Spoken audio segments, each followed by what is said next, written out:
రాయితీ లేని gas cylinder ధర మరింత పెరిగింది. రాయితీ లేని గ్యాస్ సిలిండర్ ధరను కేంద్ర ప్రభుత్వం 46 రూపాయల 50 పైసలకు పెంచింది. ఇప్పటికే ఈ సిలిండర్ ధర దాదాపు 1000 రూపాయలు ఉన్న సంగతి తెలిసిందే.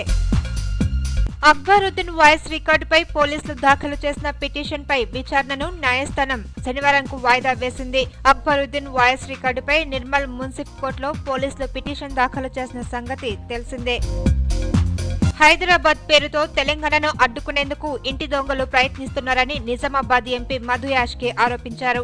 తెలంగాణ అంశంపై చర్చించేందుకే సీఎస్, డీజీపీ ఇతర అధికారులను ఢిల్లీ పిలిపించిందని ఆయన చెప్పారు. ఓఎంసీ కేసులో రాజగోపాల్ కు సీబీఐ కోర్టు బెయిల్ మంజూరు చేసింది. 50,000 రూపాయల విలువైన 2 పూచీకత్తులు సమర్పించాలని, ప్రతి మంగళ శుక్రవారాల్లో సీబీఐ కార్యాలయంలో హాజరు కావాలని న్యాయస్థానం షరతులు విధించింది.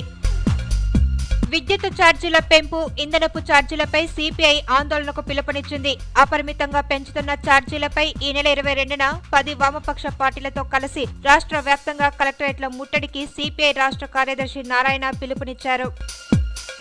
మలేషియా ఓపెన్ లో భారత బ్యాడ్మింటన్ క్రీడాకారిణి సైనా నెహ్వాల్ సెమీఫైనల్లో అడుగుపెట్టింది. క్వార్టర్ ఫైనల్లో జపాన్ క్రీడాకారిణి ఒకుహరాపై ఆమె విజయం సాధించింది. పెంచిన విద్యుత్ ఛార్జీలకు నిరసనగా విద్యుత్ సౌధ ముందు ధర్నా చేస్తున్న బీజేపీ నాయకులు బండారు దత్తాత్రేయ, గ్రేటర్ బీజేపీ అధ్యక్షుడు వెంకట్ రెడ్డిలతో సహా పలువురిని పోలీసులు అరెస్టు చేశారు.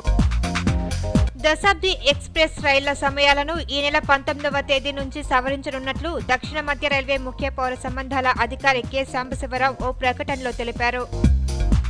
చార్మినార్లో బాంబు పెట్టినట్లు వచ్చిన ఫోన్ కాల్ కలకలం సృష్టించింది. నిత్యం సందర్శకులతో రద్దీగా ఉండే చారిత్రక కట్టడం చార్మినార్లో బాంబు పెట్టినట్లు పోలీస్ కంట్రోల్ రూమ్ కు ఓ ఆగంతకుడు ఫోన్ చేశాడు.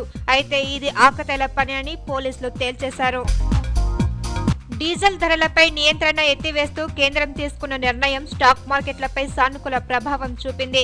ఆరంభంలోనే మార్కెట్లు లాభాలను నమోదు చేశాయి.